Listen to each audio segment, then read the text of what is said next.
BTR ओनसोलाव समान जौगाथाय जायाखै होननानै अजद दैखांदों नेमसुनि आफादगिरि बदरुल इस्लामा। नेमसुनि आफादगिरि बदरुल इस्लामा बिटिआरआव बांसिन मुस्लिम सुबुं अनजिमा थानाय बिटिआर ओनसोलनि मुस्लिम सुबुंफोरनि गेजेराव समान जौगाथाय आरो समान जौगाथायनि दाबि खालामदों। बैफोर ओनसोलफोराव दासिमबो जौगानायनि मोखां नुवाखै, लामानि दुखु खस्थनिफ्राय बारग'नो हायाखै, जानांगौ बायदि जौगानाय नुनो मोनाखै। बिथाङा बुंबावो दि दासिम मुस्लिम सुबुंफोरनि गामियारि ओनसोलफोराव लोंग्रा दै फरायसालि आरो फरायसालिमाफोरनि जेबो जौगानाय जायाखै होननानै अजद दैखांदों। জানে যে বিটিসিত বা বর্তমান বিটিআরত তিনিটাকৈ চুক্তি সম্পন্ন হৈ গ'ল। বিএসসি চুক্তি, বিটিসি চুক্তি আৰু শেহতীয়াকৈ বিটিআৰ চুক্তি।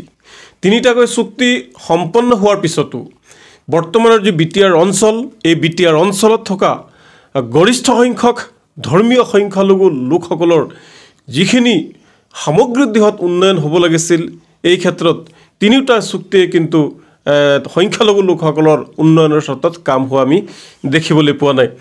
যাৰ কাৰণে আপোনালোকৰ জৰিয়তে বৰ্তমানৰ অসম চৰকাৰৰ মুখ্যমন্ত্ৰী ডাঙৰীয়া ডক্টৰ হিমন্ত বিশ্ব শৰ্মা ডাঙৰীয়া আৰু বিটিআৰৰ প্ৰধান প্ৰমোদ বড়ো ডাঙৰীয়াক আমি নেমচুৰ তৰফৰ পৰা দাবী জনাব বিচাৰিছোঁ যে সকলো জাতি জনগোষ্ঠীৰ সম উন্নয়নৰ লগতে ধৰ্মীয় সংখ্যালঘু লোকসকলৰ সম উন্নয়ন হ'ব লাগে, সম অধিকাৰ দিব লাগে, সম ন্যায় দিব লাগে। কাৰণ আপোনালোকে জানে যে পূৰ্বতে বহুবাৰ গোষ্ঠী সংঘৰ্ষ হৈ গৈছে। সেই সময়ত এতিয়াও বহু লোক গৃহহীন হৈ আছে। এতিয়াও পূৰ্বতে হোৱা গোষ্ঠী সংঘৰ্ষৰ এতিয়াও বহু ধৰ্মীয় সংখ্যালঘু লোকসকল গোষ্ঠীহীন হৈ আছে। তেওঁলোকক ভূমি নাই, তেওঁলোকক পুনৰ সংস্থাপনৰ ব্যৱস্থা আজিলৈকে কৰা নাই। গতিকে আমি দাবী জনাইছোঁ তেওঁলোকৰ পুনৰ সংস্থাপন হ'ব লাগে। ধৰ্মীয় সংখ্যালঘু লোকসকল বিটিচিৰ য'ত যেনেকৈ বহি আছে তেওঁলোকৰ মাটিৰ ভূমি পট্টা দিব লাগে আৰু খাজনা লোৱাৰ এটা নিয়ম কৰিব লাগে। এতিয়াও বহু অবড়ো লোক য'ত বিভিন্ন ঠাইত বহি আছে, কিন্তু তেওঁলোকৰ দখলী সত্ত্বে বা বসবাস কৰা সূত্ৰে সেই ভূমিসমূহৰ খাজনা লোৱা নাই আৰু খাজনা ল'ব লাগে। আপোনালোকে জানে যে বহুবাৰ যি বিটিইডিৰ বড়োলেণ্ড মুভমেণ্ট, বড়োলেণ্ড আন্দোলন চলি, সেই আন্দোলনৰ সময়ত বিভিন্ন জাতি জনগোষ্ঠীৰ লগতে ধৰ্মীয় সংখ্যালঘু লোকসকলক বহু লোক মৃত্যুবৰণ কৰিব লগা হৈছে, শ্বহীদ হ'ব লগা হৈছে। কিন্তু তেওঁলোকৰ পৰিয়ালক এতিয়ালৈকে চৰকাৰে পৰ্যাপ্ত পৰিমাণে ক্ষতিপূৰণ দিয়া নাই বা তেওঁলোকৰ সতি সন্ততিক তেওঁলোকৰ পৰিয়ালৰ লোকক এতিয়ালৈকে চৰকাৰে কিন্তু চাকৰিৰ ব্যৱস্থা কৰা নাই।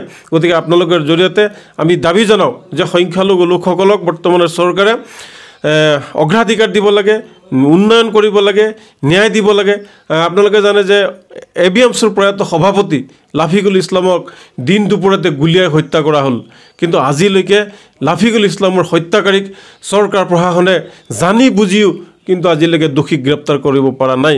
কি কাৰণত এগৰাকী ছাত্ৰ নেতাক, এগৰাকী কেন্দ্ৰীয় সমিতিৰ সভাপতিক, এটা জাতি জনগোষ্ঠীৰ বলিষ্ঠ কণ্ঠ থকা নেতাক হত্যা কৰাৰ পিছতো কিয় তেওঁৰ হত্যাকাৰীক গ্ৰেপ্তাৰ কৰিব নোৱাৰিলে, এইটো কিন্তু বৰ দুৰ্ভাগ্যৰ কথা। তাৰ উপৰি ডি ভোটাৰৰ কথা আছে। আৰু আপোনালোকে দেখিব যে য'ত ধৰ্মীয় সংখ্যালঘু অঞ্চলত ৰাস্তা ঘাটসমূহ আছে, সেই ৰাস্তা ঘাটসমূহ কিন্তু সিমান ভাল নহয়। অন্যান্য জাতি জনগোষ্ঠীৰ অঞ্চলতকৈ ধৰ্মীয় সংখ্যালঘু লোকসকলৰ যিসমূহ অঞ্চল, তাৰে ৰাস্তা ঘাটসমূহ বেয়া, কালভাৰ্ট নাই, স্বাস্থ্যৰ যিটো পৰিৱেশ থাকিব লাগিছিল স্বাস্থ্যৰ পৰিৱেশ নাই, বিদ্যালয়ৰ আন্তঃগাঁথনিৰ অৱস্থা বেয়া।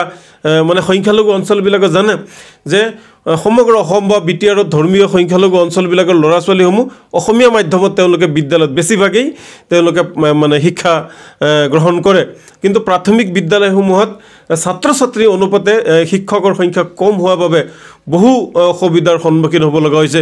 গতিকে চৰকাৰক দাবী জনাওঁ, বিশেষকৈ বিটিআৰ চৰকাৰৰ মুৰব্বী ডাঙৰীয়াক আমি দাবী জনাওঁ যে ছাত্ৰ ছাত্ৰীৰ অনুপাতে বিটিআৰত মানে শিক্ষক নিযুক্তি দিব লাগে আৰু বিদ্যালয়সমূহৰ আন্তঃগাঁথনি যিটো উন্নয়ন, সেই আন্তঃগাঁথনি উন্নয়ন কৰাৰ বাবে আজি আপোনালোকৰ জৰিয়তে বিটিআৰ চৰকাৰক দাবী জনাইছোঁ।